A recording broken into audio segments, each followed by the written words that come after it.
It ain't the left side or the right side, then it must be the FinSide. It ain't the left side. Thank you, Solo D. Welcome to another episode of On the FinSide here with Kat and Paul.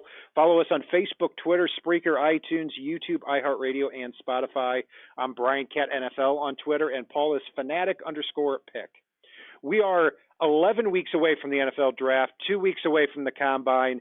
Not much should change for us when looking at the NFL draft's quarterbacks. It's the position that's on everybody's mind. It's been on everybody's mind for really over a year now. And, you know, that's where we're starting before the combine even begins. The current situation now, all indications are Ryan Fitzpatrick is going to come back for the 2020 season. You can bet that Chan Gailey and his presence here is going to influence that a little bit, as if Fitzpatrick needed any more influence. Josh Rosen, even though he's not a great fit in this offense because of his feet and his lack of mobility, is slated to be the backup as the Dolphins continue to try to see if they have anything at that spot. But, Paul, before we get into the NFL draft prospects, free agency obviously is going to come first. And we've got a pretty beefy list of these quarterbacks. I don't think the Dolphins go the free agent route. You don't think they do either, but the players that we're looking at here at the beginning and what the whole league will be looking at, you've got Dak Prescott from the Cowboys, Drew Brees from the Saints. Those are really the two big names. The third big name is Jameis Winston from the Bucs. You've got Tom Brady, who has, I don't get it, but has been linked to a lot of rumors with the Dolphins. Phillip Rivers from the Chargers, Teddy Bridgewater from the Saints, Marcus Mariota from the Titans, and, of course, Ryan Tannehill from the Titans as well. So I two questions for you. Number one, Dak Prescott. He's not supposed to be available. The Cowboys are likely going to re-sign him or slap him with the franchise tag. Question number one, if somehow Prescott hits the free agent market, I don't think he will. You don't think he will either, but would it be attractive for you to throw $35 million at Dak Prescott and spend all of the Dolphins draft picks on defense and offensive line? No, in a word. I can see where the temptation would be there for folks. I don't believe in Prescott as a $35 million quarterback. If Dallas wants to, great. I just don't have that in me. I mean, I've seen moments where when the running game's not there, he dries up. And I want the answer at quarterback. And I think, when we're talking about free agency here a little bit before we really dive into the meat of what we want to get to, I don't want anybody that's going to not be the long-term answer. We have a fun, great bridge quarterback that really fit well with the team and mesh well with the team until we get that answer at quarterback for the long term. And I don't want to mess with that formula right now. And for me, I don't see Dak as the long term, so I can't throw $35 million at a guy I don't see as the long term answer. Yeah, I don't have to say anything more. I agree with you there. It's attractive when Prescott is making under $1 million a year. He's a former fourth-round pick. And, again, he's likely going to go back to the Dallas Cowboys. What about the rest of the list? I've heard a lot of Dolphins fans that want Tom Brady. I've heard his name get linked over and over again. When it's a quarterback that going into Week 17, if our listeners go back and listen to our lead up to the show, one of the things that I know I said was the way you beat the Patriots right now is to make Tom Brady throw the ball. He's a 42-year-old quarterback. We're not talking about who Tom Brady used to be. We're talking about who he is now. He didn't have the best receiving core, but he missed a lot of open receivers. He's not the quarterback he used to be, and he's not the long-term answer at 42 years old. I don't want Brady. I don't want to give Brady the big old payday that he's going to get from someone. He is not an answer for me. For me as well, this is not going to be a popular opinion, and it's not something I foresee happening. I would consider reuniting with Tannehill. No matter what anybody says out there, he seems to have finally taken that step that we've wanted. And, a lot of folks will point to, well, he had Derrick Henry. You know what? Marcus Mariota had Derrick Henry too. And Tannehill came in and turned that team around. And for me, that's worth kicking the tires on, because if he has to turn that corner, he can be functional for another 10 years, but I just don't see that reunion happening.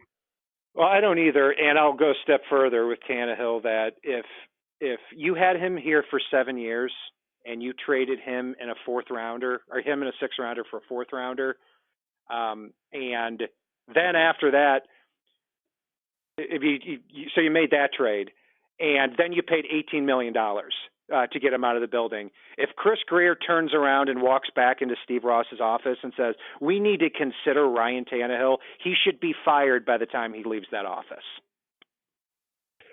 I wouldn't go that far. To me, you can look at you can take those same facts and you can spin it in either direction. You basically took Tannehill, set him off to the Titans, got there on a year that you're not going to do anything anyway. You got a fourth-round pick for this year, right? And on top of that, you re-sign a fixed version of Tannehill. So now you've got Tannehill and that fourth rounder. For me, it's just like if Laramie Tunsil can't come to a long-term agreement with the Houston Texans and he becomes a free agent at the end of his contract, no brainer. I'd absolutely bring him back. And yeah, you rented him out for 2 years to get, the 2 firsts and a second. And then you get the player back as well. It's to me, you can spin that in such a way that I wouldn't say fire him. You got a couple of draft picks for renting a guy out I would. while you rebuild your team. Look, bringing Ryan Tannehill back for a 7th, 8th, and 9th year at $30 million a year, everyone in the building is fired, because that means it's a level of incompetence I can't talk about. Paul, if that happens, you can have this show. I'm done if that happens. Same goes for Kenyon No, you're Drake. not. Because if you say, oh well, that guy we had here for 7 years, let's bring him back at $30 million a year. I can't do it. Again, you can have the show if that happens. You're staying. Sorry. No, I won't. I won't do it for that. I stay through a lot, but that would be again, I don't even know why we went down this road. It's not going to happen. But best of luck to Ryan Tannehill, and it's in Chris Mortensen's words, there's no way in hell that he's leaving Tennessee, and I think that's what's going to happen here. So let's take a look here at the NFL draft starting out. So obviously we know what you want as far as the draft is concerned. And it's actually what I would want too, at a reasonable price. I just don't think it's going to be a reasonable price. So all indications, you look at every mock draft is going to have Joe Burrow go number 1. And it looks like at this point, something bad has to happen from Joe Burrow's camp, or just blatantly pull an Eli Manning and say, I'm not going to go to Cincinnati. So right now, I guess my question to you would be, what would be your tap out point where you said, no, I don't want the Dolphins to go from 5 to 1 for Joe Burrow? I'm going to preface this before I give that answer. Miami has a ridiculous amount of draft picks, and they need a lot of draft picks this year and next year to rebuild this roster in the way that they want to do. A lot of Miami's positions of need can really truly be answered, whether they make a trade or not, to move up from the 3rd round on, because safety, you can get some dynamic prospects really all peppered throughout. The safety position is so deep this year. You want a running back, you can answer those positions later on. Some of the O-line positions I expect to be answered in free agency. Some of the positions they can answer in the mid to late rounds of the draft, with either potential long-term prospects, which Miami still is in long-term mode at this moment, or there's a couple of guys that are intriguing that could step in right away, and you've got the draft picks to double down on 2 of those, even if you give up a little bit. So for me, I would steal across this year's draft and next year's draft. My absolute tap-out point, and I'll be very clear with this, the maximum I would give up to go up and get that guy that's going to be your quarterback for the next 15 to 20 years is I'd give up, and Miami has 5 first rounds over the next 2 years, and I believe it's 4 second rounders. So when I say this, don't think I'm crazy. I'd give up 3 firsts and 2 seconds without batting an eye. But then beyond that, I'd have to piss and moan a little bit before I gave a good answer on it. He just is that good and has shown durability and has shown the ability. People want to piss about it being a one-year wonder. I can say this without it being a one-year wonder thing. You know this. Any of our long-term listeners know this. I've been talking about Joe Burrow since before he was a one-year wonder. I was saying I wanted to pass on a healthy Tua in round 1 to pick up Joe Burrow later in the draft before the season. So this is when Joe Burrow was a projected 5th or 6th round nobody to a lot of folks. He is a guy that I really, really love his game. I love his poise. I love his leadership. And I love the prospect of him at the next level. Yeah, if that were the trade, 3 firsts and so are you talking about 3 firsts and 2 seconds? And is the 5th pick included in that? Yes. Okay. So you're talking about for the swap, 2 firsts and 2 seconds. Got it. That would be a hefty price and one of the biggest price tags in NFL history to move up for a few spots. But I think you're right. That's what it would take to get it done. And I've got to say, I don't even think the Bengals would accept it at that point because again, we're talking about somebody who's not just a projected number 1 overall pick at quarterback, but coming off arguably the best college football season of all time, 60 touchdowns, 6 interceptions. And if you're the Bengals and you've got a kid that's born and raised just a few hours from Cincinnati, and your quarterback going into next year is Ryan Finley. And looking back over the last 25 years of looking at the draft, other than Andrew Luck and Peyton Manning, I don't see somebody that revered as the number 1 overall pick. Also, too, PFF with Joe Burrow has him as their number 1 quarterback by far since they've been scouting, since back in 2014. An adjusted completion percentage of over 5% better than Baker Mayfield, who is their 2nd best quarterback in that time frame. So special player that you're talking about here.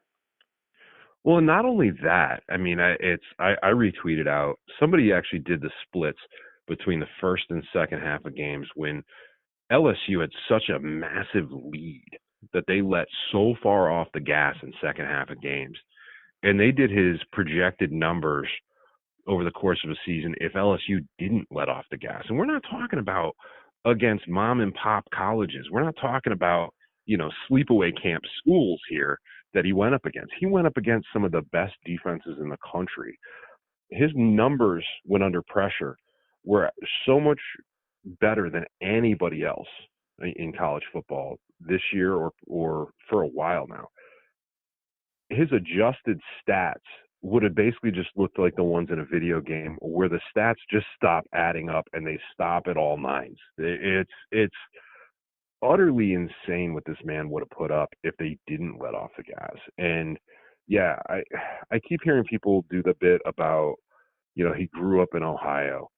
Big deal. I grew up in New England, and guess what? I'm a Dolphins fan. Burrow grew up, he was a Saints fan growing up. So, it's you can put the hometown team out there, but he's also put out there he wants to go to a winning organization, which makes Carson Palmer the absolute best friend any Dolphins fan could ever ask for, because Carson Palmer has taken, for some reason, the under his wing the need to just utterly destroy the Bengals franchise, and why he left the Bengals, and the fact that they didn't appear committed to winning. They want to build through the draft, not add free agents. And you know what? The Bengals don't have any additional draft picks this year. They have their 7 initial draft picks that they started with, and that is all. And they have just as many needs as Miami does, and they don't have the tools to build that team around Joe Burrow this year. So I could very well see a possibility where he goes, you know what, this is not as Carson Palmer's right. Look at this. They're not trying to do anything right now. So, well, I mean, I don't understand where this comes from, though, because just in this decade, from 2011 to 2015, the Bengals made the playoffs 5 years in a row. I mean, we're not talking about 20 years ago. We're talking about 5 years ago. I mean, and as far as supporting cast around him, he would have Joe Mixon at running back. He would have Tyler Boyd at wide receiver. They're probably going to franchise tag AJ Green. You're going to bring him back. On the offensive line, on both at both tackle spots, you're going to have Cordy Glenn and Jonah Williams. Cordy Glenn may get cut where Jonah Williams would kick over to the left side. I think that's significantly more talent than the Dolphins have on offense. It is, but they need a lot more on defense. And you know what? I wouldn't even say it's significantly more than the Dolphins have. It's just talent in other areas. Yes, Miami needs to rebuild the offensive line. We're all anticipating some of that in free agency here.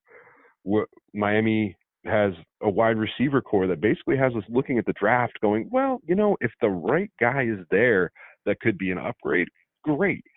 Miami needs to add some talent to the running back stable. Let's see what free agency brings. And if not, I anticipate them at least doubling down in the draft. But and you look at Mike Gesicki at tight end, who's an amazing safety valve for a young quarterback to just be able to throw jump balls to. So, you know, he's got AJ Green, who's going to be there for portions of the next year, maybe two at this point. I mean, he spends more time standing on the sideline in street clothes at this point than he does playing on the field. So, yeah, Tyler Boyd and Joe Mixon are great, but the Bengals are a team that just seems lost. And, yeah, they made the playoffs a few times there, but they've never seemed like a team that's taking the next step. And when a former quarterback says he basically left because they just didn't seem to be willing to take that next step to go where they need to go. Yeah, I mean, we can debate this all day. Well, I mean, they hired Zach Taylor, who is terribly underqualified, and you've got a owner in Mike Brown who held on to Marvin Lewis for about 5 years too long. As far as the talent around him, I think it's better than the Dolphins at this point, but that should change because the Dolphins have a lot of draft picks and they have a lot more money to be working with. But yeah, Joe Burrow, for me, I would be fine with the price tag you said of 2 first round. That would definitely be my tap out point. Maybe even pull back another one of those draft picks because it's so much, and I would comfortably give up a first rounder this year and a first rounder next year for the swap. Any more than that, then I don't know. It would be tough for me, but I would respect that the Dolphins went up and got their quarterback. So yeah, Joe Burrow, as of right now and where it stands, Burrow has said publicly that I will go to any team that's willing to pay me. And so the Bengals have that number 1 pick, and it would be very, very surprising if he were not that pick when it's all said and done. So we'll keep our eyes open for that. But also, Paul, too, another area that we have differing opinions on, I guess we can say, but is Tua. And I guess my question to you is if Tua were healthy, 100%, no, he didn't get any injuries over the past 2 years, and he played the rest of the 2019 season at the same level he played his entire college career, where would he be on your big board? On my big board, he'd probably be 3rd overall on my overall big board, just a smidge ahead of Jeff Okudah. Got it. Fair on that. I think he would be, instead of 3rd now, he'd probably be 2nd ahead of Chase Young, only because he's a quarterback. Yeah, but that's because you've said all along too that really it is the injury that has him at 23rd on your Dolphins draft board right now. But yeah, I mean, you and I have never been two people who have been like, oh my gosh, Tua is a talent that is worth, for lack of a better word, because we don't believe in this term, but tanking a season for. And if this were a talent like Andrew Luck in 2012, like Peyton Manning, and maybe even like Joe Burrow, the Dolphins, in our opinion, still would never tank, and they didn't try to, as we saw, and we've been telling people. But I still would not have had him as an otherworldly type of prospect. Look, he has a fine arm. His arm is fine, but if that arm were an A+ instead of a B+, or he had Michael Vick speed instead of healthy Tua speed, then I think we might be talking about a different type of talent. I mean, he sees things differently. He's special in that regard, but you factor in the injury, and it does take him down another peg. And for me, it's not just the injury; it's the injuries. This is the latest one. I have long-term durability questions when it comes to Tua. He is at the point in his life where he has the best durability he is ever going to have. Anybody that's hit 30, 40 years old knows how much you start feeling every little bit of not just the injuries that take a little bit longer to recover from, but also some of those old injuries you have from playing sports, some of those old injuries you have from doing anything. He's 22 and he's 22, and he's had both ankles. He's had the tightrope surgery. He had a knee thing. He had a thigh thing. One of the big draws of Tua is his mobility, not his overall speed, but he's got the mobility to move around. I don't want a quarterback that at 25 years old is wearing Marino level leg braces. Yeah, if he gets to his 30s, sure, but get a little experience first. I don't want a quarterback that's going to be on the sidelines a la AJ Green. Well, it's important that we also lay out too that of where Tua is injury wise, and kind of in simple terms where he is now. And this is not a point to. This is not. We're not laying this out to say he's not injury prone. But I watched a couple of videos and did a lot of research here on really Tua's injury and where he is.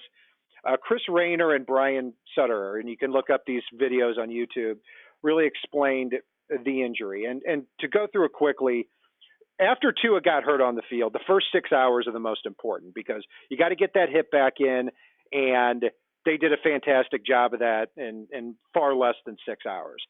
If with the hip in as quickly as they did, as long as everything goes to plan, the odds of him having something called AVN, which basically restricts the blood flow, that's going to cause degenerative hip injury, is less than 10%. But that's not to say he's not injury prone, because he's also going. His style of play is one where he's going to stand in the pocket a little bit longer than some of the other quarterbacks who've come in the league that are 6'1", 215 pounds. So part of his game is going to have to be avoiding that type of pressure with his eyes and with his legs. And I don't think he can do it in the same way Kyler Murray and Lamar Jackson and some of these other mobile quarterbacks have done it.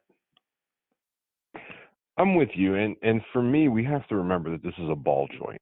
And the more common example that a lot of folks will be familiar with is your shoulder's a ball joint as well. And anybody that's dislocated a shoulder, right? Forget all the other aspects of this injury. Once you have dislocated your shoulder, there's always a higher likelihood and higher percentage that you're going to do it again. And it's a ball joint. It's the same thing with a hip. Even if he doesn't have a long-term degenerative issue with his leg from this, it's still a ball joint. It's still more likely to get dislocated in the future because it has happened already. And for that fact, from a position that's going to take hits in the legs, I struggle with the thought of burning a top 10 pick to go and get this guy. And I think that's what it's going to take to get Tua on your roster. And I can't do it, let alone trade up to get the guy that like a lot of people have looked at. I can't do it unless it's later in the draft and Miami retains their picks that they have right now. Yeah, so Tua is third on my board overall, but I'll preface that by saying that it's a very far drop off from Joe Burrow and Chase Young, and I'd go as far as saying between 3 and 13, there's not a lot separating the players from me. And I put Tua at the top because he plays quarterback, and you get him in the league, and you protect him well, and he starts to show some of those special IQ traits that he showed at Alabama. Then that's something that can legitimately turn the franchise around and put the Dolphins at a championship level quicker than anything else that can be done. But Jeff Okudah would be fourth on mine, and he's a fantastic player too. So looking at him the last 2 years, 76 touchdowns, 9 interceptions. So from a touchdown interception ratio standpoint, just a unbelievable production, and every bit the production from touchdown and interception that Joe Burrow had. But Joe Burrow threw for far more yards there, and obviously has better size as well. So, Paul, after we get past Burrow and we get past Tua, Jordan Love is the wild card in all this, really in the entire draft, because, I have a hard time. I move this guy around on my Dolphins board from 5 down to 8, down to 20, down to out of it, to back up to 5 again. I mean, somebody with a lot of talent, that's for sure, but 20 interceptions, 17 touchdowns here this past year. After Burrow and a very, very long drop off for you down to Tua with the medicals, is Love your third guy in the quarterback in this draft right now for the Dolphins? I can answer that pretty simply. No, but not for the reason that you think when I say this. He's my second quarterback right now. And I've got him and Tua both in the 20s really on my big board. But Love has snuck ahead of Tua because of the upside for Love and the injury worries I have and concerns with Tua and the durability concerns. I like the upside of Love. I do think he needs some coaching. I think there's a few things he needs to do to get things right. But right now, I actually have him as my second quarterback on my board ahead of Tua. And it's literally not a talent thing. It's a durability thing. Sure. I like the upside of Love, and I think he's going to be able to play in this league for 10, 15 years. I don't see that with Tua right now. And I can completely understand that. On my Dolphins board, I'm going to have Love at about number 9 right now and Tua at 3, but more because of the importance of the quarterback position, and because if you buy in this draft, if you've got 5 first-round quarterbacks and 3 to 4 of them go in the top 15, which I think they will because the quarterbacks I think are going to gravitate up, and you don't come away with one, I don't know about that. I mean, that's going to be a tough pill to swallow for that. I mean, Jordan Love, when I look at him, the traits are certainly there, and his stock is very similar to Pat Mahomes a couple of years ago.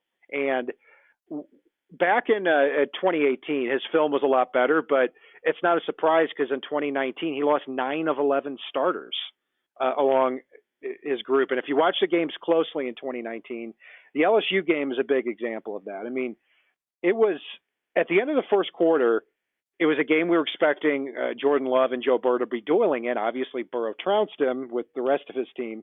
But at the end of the first quarter, it's 7-3 LSU. And Jordan Love, there's a beautiful 40-yard pass that the Utah State receiver brings down with one hand. A lot of people have seen that. And then on the next play, dropped pass. Then on the next play, dropped touchdown, where it could have been 10-7 Utah State at the end of the first quarter. And if you look through Jordan Love's games, you see a lot of games like that. So the tools are there, but he's not somebody who makes the greatest decisions on the field, turns the ball over a lot. But as far as I'm concerned, when I see Love, and I saw him this past year, the reason he went from, 6 or 7 interceptions in 2018 up to 17 in 2019 is because at a certain point throughout the game, I saw something switch with him where he's like, you know what, screw it. We're going to lose anyway. I'm just going to start slinging it in there, and then it would cause even more problems. So I don't think he's going to be dealing with that in the NFL.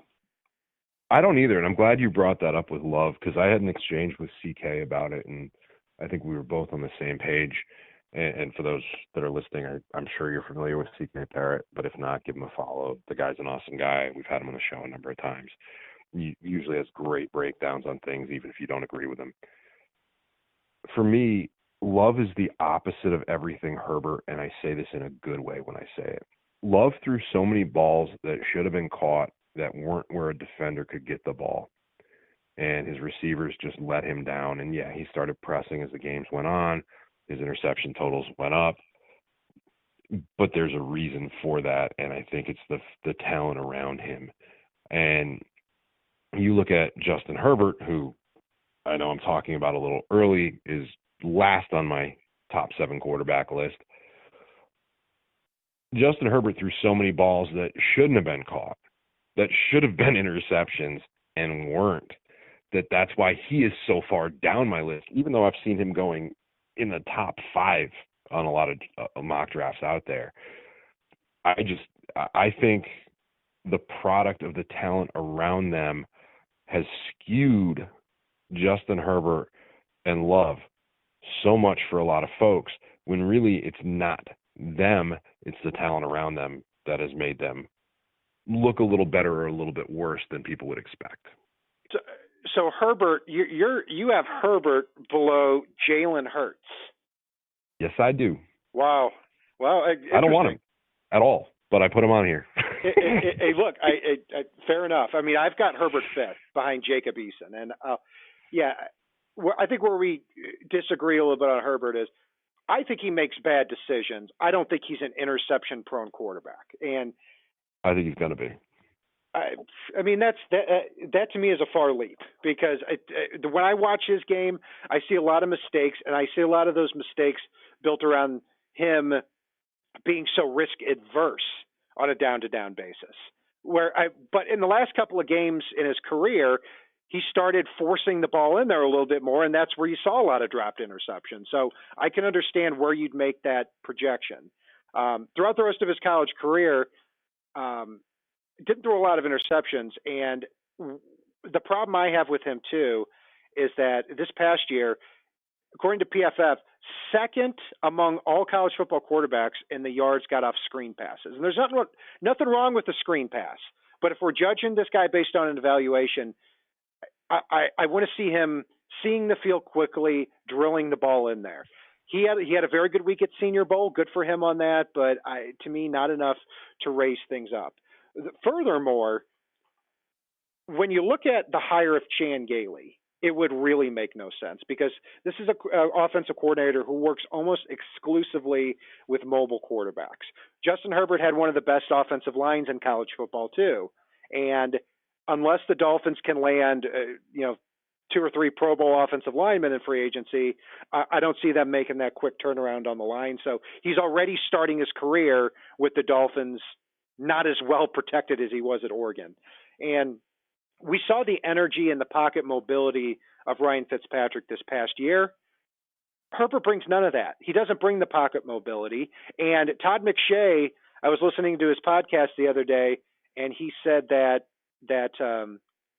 Justin Herbert is probably the most introverted, quietest quarterback he's ever been around. This has got some guy who stays off social media. He doesn't listen to criticism, which is, for me, I respect that part of him, but I can't see them going from, Fitzpatrick, that's the type of quarterback, personality-wise, we want, to Justin Herbert, who is completely the opposite in that regard. But, Paul, if Herbert is not 4th on your list, is Jacob Eason that guy? He is. I really like the upside of Eason. I think he's somebody that can come in. And I'm going to preface this as well with a comment I was going to say for the end of the show, but I'm going to put out there. I know everybody wants to absolutely hate Josh Rosen at this point in time, or a lot of folks do. But Josh Rosen is still a talent. And as far as I'm concerned, after Joe Burrow, everybody on this list has as many question marks for me as Josh Rosen does. So I would have to think long and hard at each and every draft pick whether or not I wanted to overspend based on the fact that a player's a quarterback when I also have Josh Rosen in-house, who, by all accounts, showed some positive progress last season while he was riding the bench behind Fitzpatrick. So I would need to think long and hard. I wonder what Chan Gailey is going to think of Rosen, because he doesn't bring that same mobility. But, yeah, if you factor in Tua's medicals that much, and everybody should be, then, yeah, I don't necessarily disagree with between Jordan Love and Tua and Herbert and Jacob Eason. How many balls are up in the air for them for you to look in-house and say, you know what, maybe Josh Rosen is the quarterback we just want to develop, the same guy who was drafted 10th overall just a couple of years ago and is only 23 years old. So, I could see that being an option too. The other part of me thinks this is that if you're picking 5th overall after all this and you don't come away with the quarterback, a lot of things would have had to fall out of place to do that. So there's what I think the Dolphins should do and what I think the Dolphins are going to do. And I don't think they're getting out of this first round without a quarterback. I'm torn because it all depends on what 31 other ball clubs do. If Miami doesn't go up and get Burrow, I don't want a quarterback at 5 from everybody else on this list. Miami wants to move back, and a guy is there that fits, that they believe in. I'm a lot more on board with that. And I wouldn't be as shocked as some people if Miami does not take a quarterback at 5 just to take a quarterback. I'm sorry. I think if at 18 or 26, or if they make a trade with the Raiders for their 2 first-rounders to fall back, then Miami takes a quarterback with one of those teams' picks. I wouldn't be as shocked. But I'd be very surprised at this moment in time when we're recording this here at the beginning of February if Miami takes a quarterback at number 5 that's not Joe Burrow with a gas mask. I would be very surprised if the Dolphins don't come out of the top 5 without a quarterback. And to me, at this point, it would have to be something with Tua where we get to March or we get to April and he can't walk yet. Then it'd be like, okay, something's clearly wrong here, because the positive energy is going in both directions. And if the Dolphins almost have to have the responsibility as we get closer to draft day, if they're not going to take Tua, to start sending out some smoke screen, or to start sending out some signals that they're not going to do that. Because, I mean, every news report and everything we hear that's coming out right now has the Dolphins linked to Tua. And I think that, I don't know who said it. I don't know if it was Adam Beasley or Barry Jackson or who it was, but at this point, that it's either the worst kept secret in the NFL that the Dolphins want Tua, or it's the best smoke screen. And I don't think they're going to put up a smoke screen for 2 years. I don't think Miami really has put the smoke screen up. That's the thing. This is a smoke screen that's been thrown out there, and by all accounts, if I'm the Dolphins and there's somebody I'm absolutely in love with, and the media starts this huge snowball rolling and flowing, up until halfway through the season, everybody thought that they were losing games on purpose for this guy. That's how bad this smokescreen is, and Miami's not been losing games on purpose. Yeah, they gutted the roster to rebuild for the long term, which is what they came out and said all along. But if the media wants to put this smokescreen out and everybody's buying into it on their behalf, let them. Don't comment.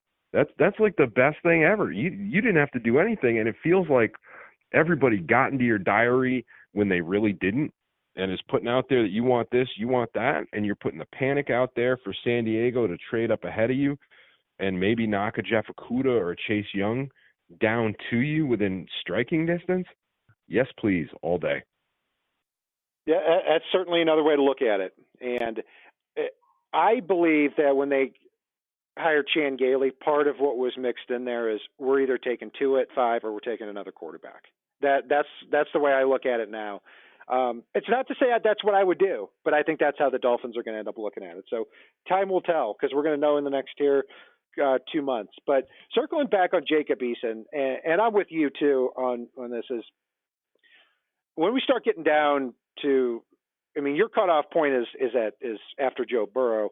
My cutoff point is after 3 with Joe Burrow, Tua, and Jordan Love. At that point, I don't want Herbert and I don't want Jacob Eason. I mean, Jacob Eason, though, is somebody I look at it as kind of a lesser version of Matt Stafford, where he certainly has a cannon for an arm, and the ball can be. You watch some of these wow throws from him, and they're fantastic. But he's somebody that I don't think feels the game a whole heck of a lot right now. He's only really had one season at Washington after transferring from Georgia, after losing out from Jake Fromm and from Justin Fields.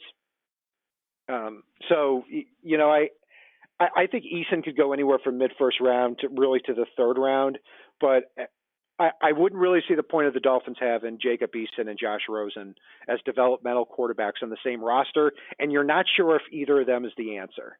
So I think Eason ends up going somewhere else throughout this draft process.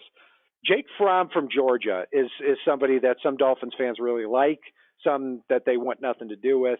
I want nothing to do with Jake Fromm, frankly. I mean, I think his ceiling is Andy Dalton, or I'm not even going to say Kirk Cousins, because I think Kirk Cousins was far more talented than him when he came out of Michigan State. But I guess, Paul, my question to you, Jake Fromm, is he somebody you would consider in, let's say, the third or fourth round if the Dolphins are trying to double down a quarterback or provide competition for Josh Rosen and Ryan Fitzpatrick? I'll make this easier. I'm gonna break my top 7 here by the highest pick that I would use that Miami has. Burrow, I'd move up to get. Love, I'd be understanding of it at 18. Tua and Eason, I'd be understanding of at 26. Hurts, I'd be willing to go with Miami's second round pick. Fromm, second round pick. Herbert, if for some reason he's sitting on the board in the third round, I'd think about it. And I loosely use the word think about it. That's a better way to break it down, I think, because where I'm at is Burrow, I trade up for, not as much as you, but I would certainly trade up. Tua, I would right now, yes, absolutely take at 5.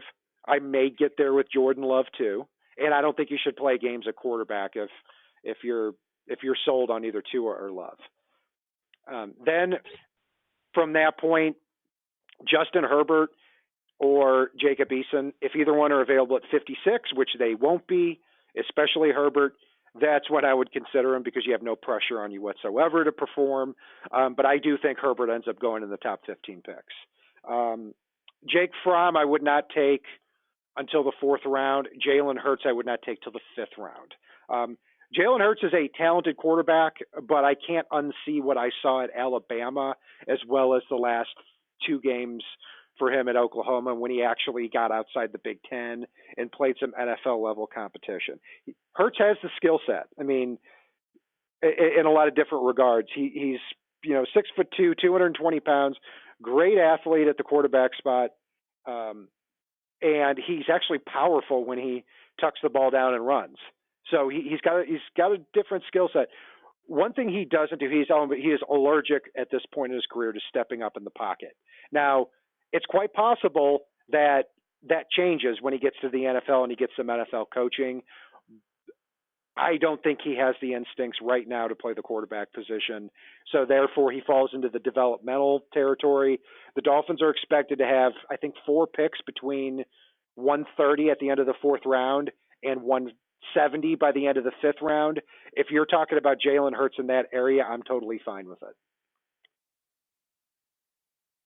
Yeah, and I don't think a lot of these guys are going to last till the point that we would pick them. But, I mean, I'm going to use the example here of, say you want to buy a Jeep, right?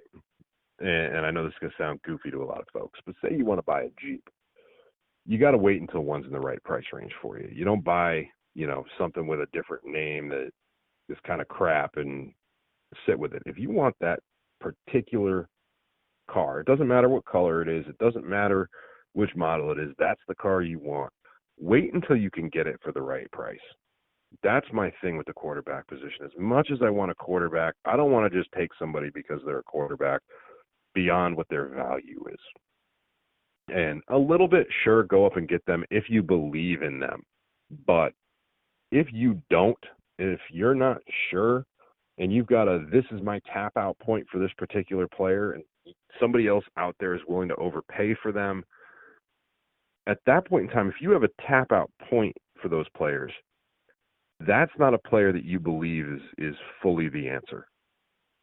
And for me, there's only one in this draft that I believe is fully the answer. If they can't go and get him, I'm not sure what they do unless they mortgage things into next year to try to go all hands on deck and go after, Lawrence or Fields.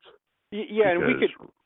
And we can go down a rabbit hole there, but yeah, we could, and I think it's important to differentiate what we think about the quarterback and going up to get this guy or that guy, and what the Dolphins think. Because I'm not saying, look, it is quite possible that Tua all along has been, well, hey, we've just let the media go and run with it. I mean, that's a possibility. I don't think it is, but it's a possibility. But if you've really been in love with Tua for the last year, and that's really happened, and you also feel that this hip, yeah, you know what, he's not going to be a factor for us in year one, but if he comes back in year 2, year 3, or year 4, and he's the player we think he's going to be, he's our guy.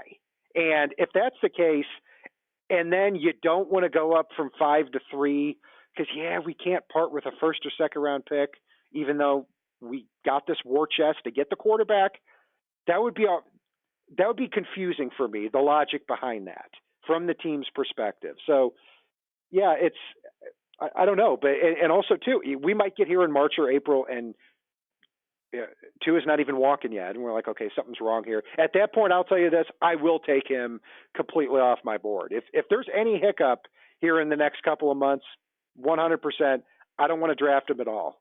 So we'll see if it gets to that point. I don't think it will. At this point, Tua's recovering quite nicely, but we'll see if that continues. So, Paul, is there anybody else at quarterback, kind of the later round picks, the Brandon Doughty range, that stick out at you as somebody you want to have on in terms of developmental skills? There's a lot of guys, I think their long-term prospects are backup quarterback in the NFL, starting quarterback in the XFL at the bottom end of the draft. There's one guy that intrigues me, and what I'm going to do before I talk about him here is I'm going to take Gardner Minshew and use him as the benchmark for this. Now, Gardner Minshew's final year at Washington State, he threw for 70% completion rate, just over 4,700 yards. He had 38 touchdowns to 9 interceptions. His replacement at Washington State, so we're talking ran the same offense, same coordinator, same coaching staff, replaced Gardner Minshew, went and had a good game in the Senior Bowl, and really to me stood out more than Justin Herbert did. Anthony Gordon completed 72% of his passes this year for almost 1,000 yards more, for almost 5,600 yards, had 48 touchdowns to 16 interceptions. So, yeah, he had a higher interception total, but he threw 10 more touchdowns than Minshew, threw for almost 1,000 more yards, and completed a higher percentage of his passes, and looked good in the Senior Bowl with a higher level of talent around him. I'd kick the tires on that with 14 draft picks to bring in, see if he's got anything, see if there's something there that maybe can be developed or can contribute. And at worst, you add another possibly talented quarterback, whether short or long term, to your roster with a guy that you can get in a 4th, 5th, 6th round. Yeah, and with Anthony Gordon, the question becomes, learning there under Mike Leach, if he's going to have Gardner Minshew's awareness coming into the NFL. And because, Gordon put up better stats. I think Minshew's a more physically talented, but both of them are still, not under the umbrella of franchise level quarterback. So yeah, I mean, somebody who sees the field well and is accurate, they're in the late rounds. I have no problem with that if the Dolphins want to go down the developmental route for this reason or that reason.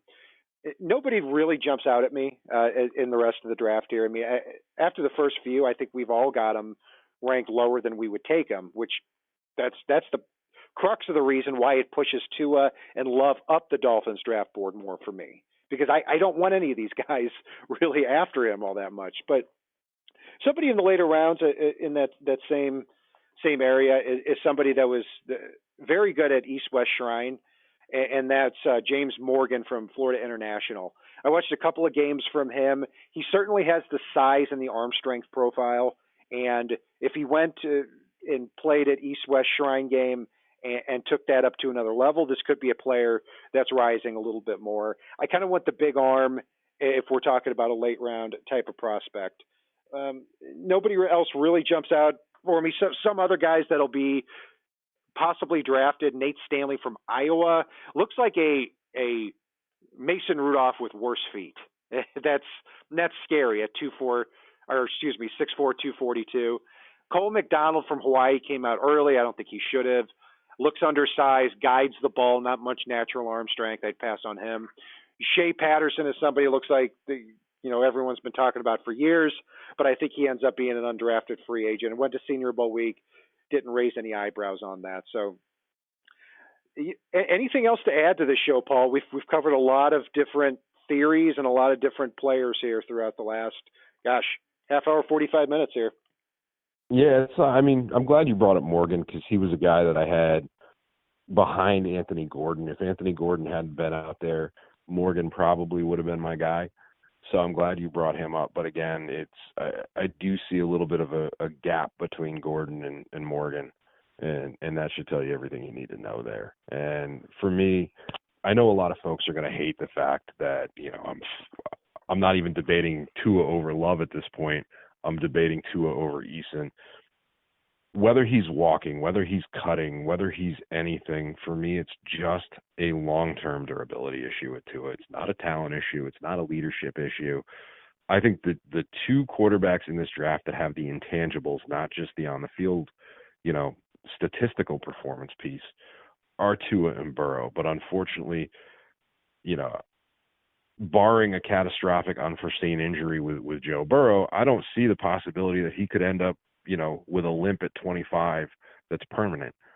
Right now, there very realistically is that possibility that Tua is the greatest guy to be walking with a limp outside of the NFL at 25, with nothing else included for hits from here until he's 25.